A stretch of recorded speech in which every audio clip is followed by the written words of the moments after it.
Mathina kukonya uthukumi wa musili munene wa makoani muwandu Chief Justice Martha Koome niwaendeeye kwingiva kila muthenya kuma kona kivathukanyo.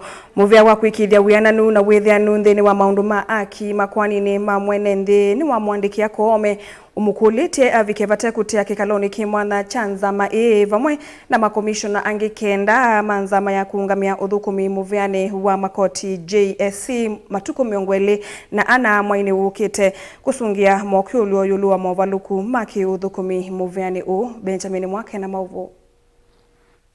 Kutia kwa musili munene wa makoani Justice Martha Koome niwaendeeye kuongeleka mesani yake ute na musukumo ula withitwa vokuma amba tukatunisia uteti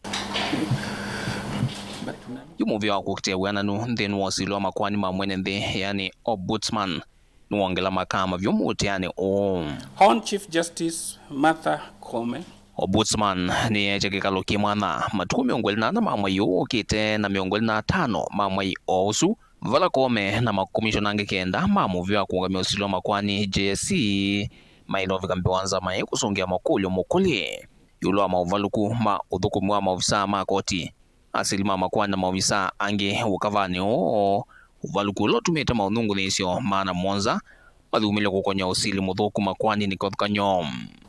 To ensure compliance with the constitutional values and principles in terms of the administrative justice and access to information, the Commission on Administrative Justice has today issued summons to the members of the Judicial Service Commission to compel their appearances before the Commission on the 24th March and 25th March starting at 10 a.m.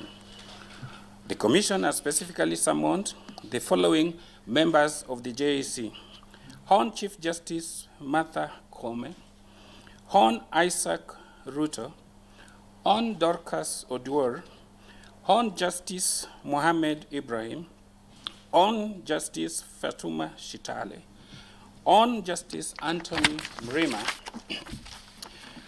Hon Evelyn Olwande, Hon Omwanza Ombati, Hon Caroline Zilani Ajuoga, and Hon Jacqueline Ingutia.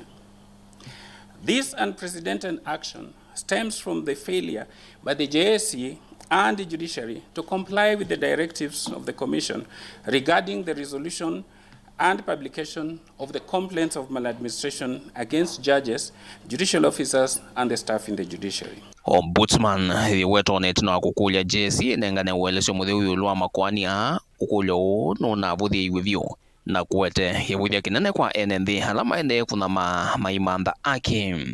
The Commission reaffirms its unflinching resolve to deal firmly and fairly to public and state officers who disobey its directives in the performance of their constitutional mandate. We will not hesitate to call out any impunity or utadu attitude on the part of such officers.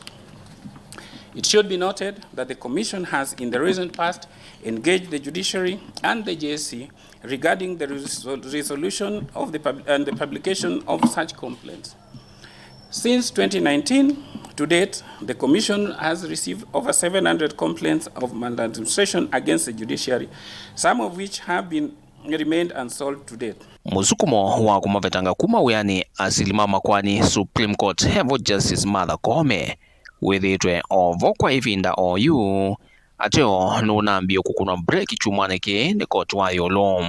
If they fail to comply, they would be fined 500,000 or imprisonment to a term not exceeding 2 years, both under Section 52 of the Commission on Administrative Justice Act 2011. So we'll cross that bridge at that time. But for now, we hope they will comply. Vilingwa mavo kumava musili lovi nyanito Benjamin mwaka.